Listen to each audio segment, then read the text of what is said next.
Hi everyone, so today's topic is plant breeding. So it is a topic after fisheries.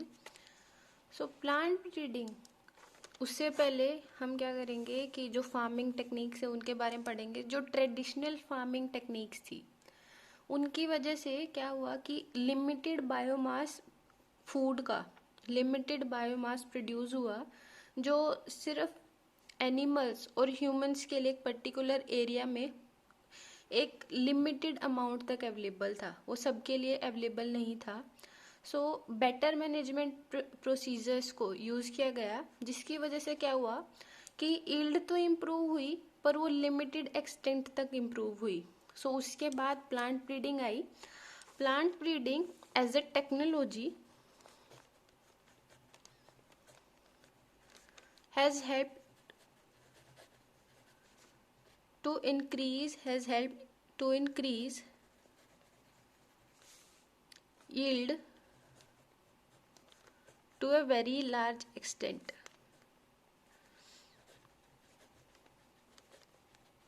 So plant breeding, जिसमें technological methods को apply करके जो article approaches है उसको improve करके क्या हुआ, लार्ज एक्सटेंट तक यील्ड को इम्प्रूव किया गया। सो जो यील्ड इम्प्रूव हुई इंडिया में उसको नाम दिया गया था green revolution.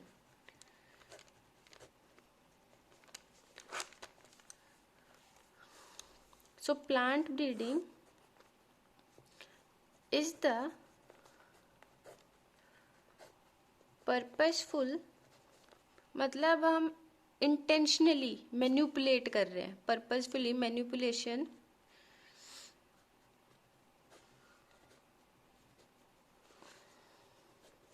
Of plant species in order to create desired plants that are better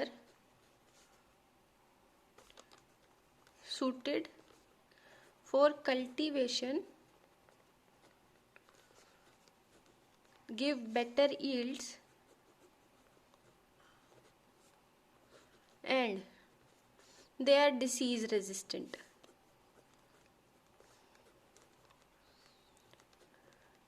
so plant breeding method में हम क्या कर रहे हैं, किसी प्लांट स्पीशीज के अंदर उसके जो जीन्स हैं या फिर उसका जो मॉर्फोलॉजिकल स्ट्रक्चर है उसको मैनिपुलेट करके हम ऐसा डिज़ायर्ड प्लांट क्रिएट करते हैं जो हमारी डिज़ायर्ड ट्रेट्स को शो करता है। फॉर एग्जांपल कि उसके अंदर प्रोटीन का अमाउंट ज़्यादा है, उसके अलावा वाइटामिन्स का अमाउंट ज़्यादा है, बेटर यील्ड्स देता है और डिसीज़ रेजिस्टेंट है। ठीक है। सो उसके बाद जो रिक्वायर्ड करेक्टरिस्टिक्स है कि एक प्लांट के अंदर क्या करेक्टरिस्टिक है जो हम डिज़ायर करते हैं। So first one is increase tolerance to environmental stress. Environmental stress का मतलब कि जो hot temperature, so heat, cold, drought, ये स्ट्रेसेस हैं जो एनवायरनमेंट के अंदर एक प्लांट को इफ़ेक्ट करते हैं। उनके लिए क्या करेगा, प्लांट एक रेजिस्टेंट टॉलरेंसी डेवलप करेगा जिससे कम से कम नुकसान हो। उसके बाद वो रेजिस्टेंट डेवलप करेगा, रेजिस्टेंस टू पैथोजेंस। सो ये रिक्वायरमेंट्स हैं जो एक प्लांट के अंदर, एक क्रॉप के अंदर ज़रूरी है। सो रिक्वायरमेंट टू पैथोजेंस, पैथोजेंस में आता है वायरस, फंगी, बैक्टीरिया।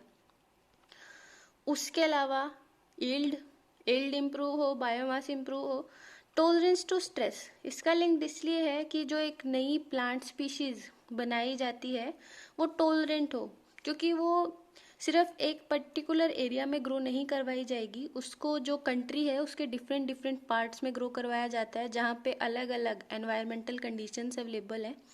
सो वहाँ की कंडीशंस के अकॉर्डिंग एक प्लांट खुद को अडेप्ट कर लेता है, वो टॉलरेंट होगा स्ट्रेस के लिए। सो ये रिक्वायरमेंट्स हैं जो एक न्यू क्रॉप में डेवलप की जाती हैं।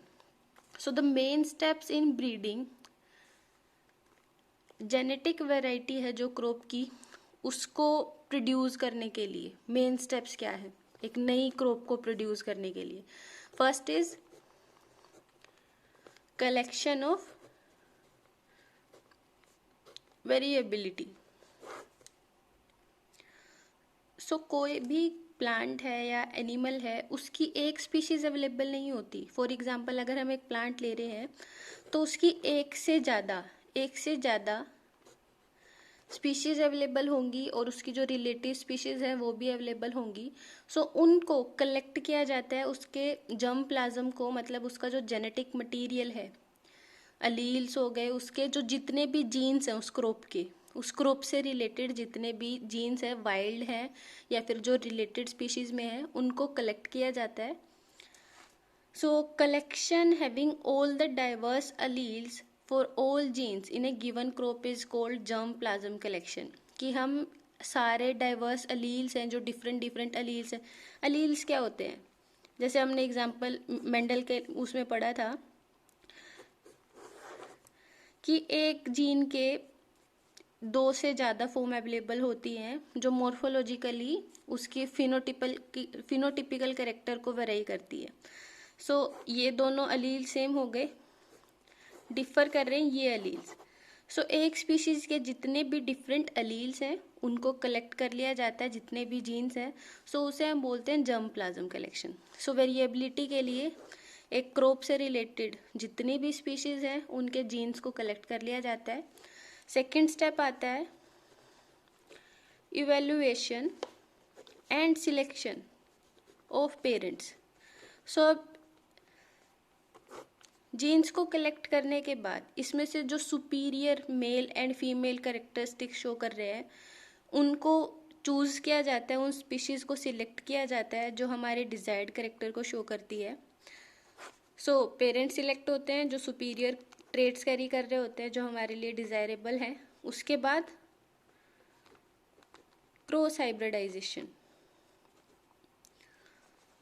सो सिलेक्टेड पेरेंट्स में क्रॉस हाइब्रिडाइजेशन करवा दी जाती है, जिससे जो प्रोजनी होगी वो कई बार क्या होता है कि पेरेंट से भी बेटर कैरेक्टर शो करती है, बट वो होता है कि एक हजारों में से कोई एक वो कैरेक्टर शो करते हैं जो हम डिज़ायर करते हैं या उससे भी बेटर कैरेक्टर है।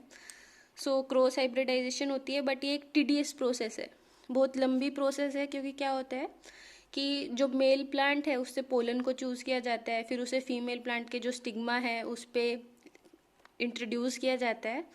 So it is a tedious process. उसके बाद selection and testing of superior recombinants. So progeny है जो रिकम्बिनेंट का मतलब कॉम्बिनेशन है, ये दोनों पेरेंट्स के सुपीरियर कैरेक्टर्स का।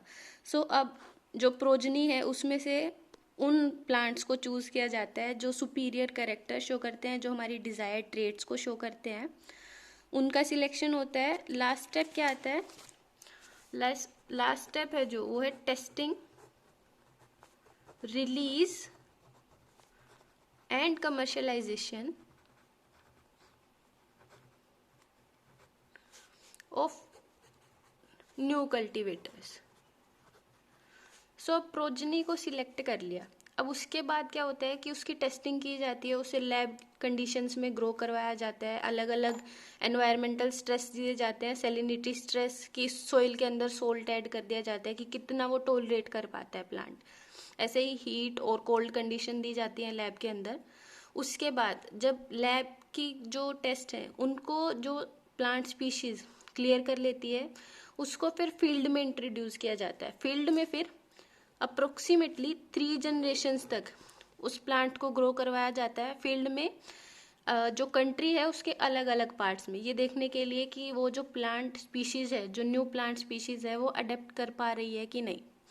फिर अगर वो इस टेस्ट को भी क्लियर कर लेती है तो उसके बाद वो पब्लिक के लिए कमर्शलाइजेशन लेवल पे रिलीज़ की जाती है, जिससे वो as a new crop introduce होती है जो बेटर ट्रेड्स और क्वालिटीज़ लेके आती है, जिससे क्या होगा कि जो प्लांट की यील्ड है, बायोमास है, उसको इंक्रीज किया जाता है।